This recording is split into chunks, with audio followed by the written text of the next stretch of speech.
सोचकर बोलो। पुराने समय में एक गांव हुआ करता था।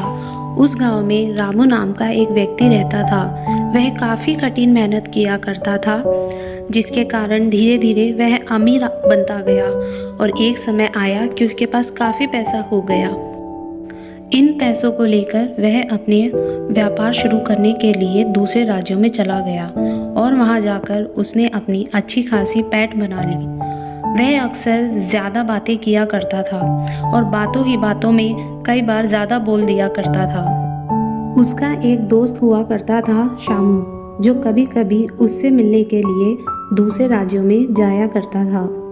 एक दिन उसके दोस्त शामू ने बोला, रामू, तुम कोई भी चीज़ बोलने से पहले एक दो बार सोचते क्यों नहीं हो?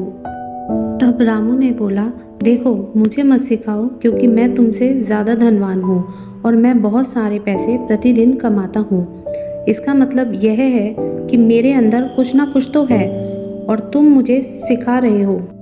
सबसे पहले तुम बड़ा आदमी बनकर आओ मेरे बराबर, फिर मुझे सिखाना। उसकी बातों को सुनकर उसका मित्र शामू वहाँ से यह कहते हुए चला गया कि अगर वह उसकी बातों को गौर नहीं करेगा तो वह किसी बड़ी मुसीबत में जल्दी फंसेगा।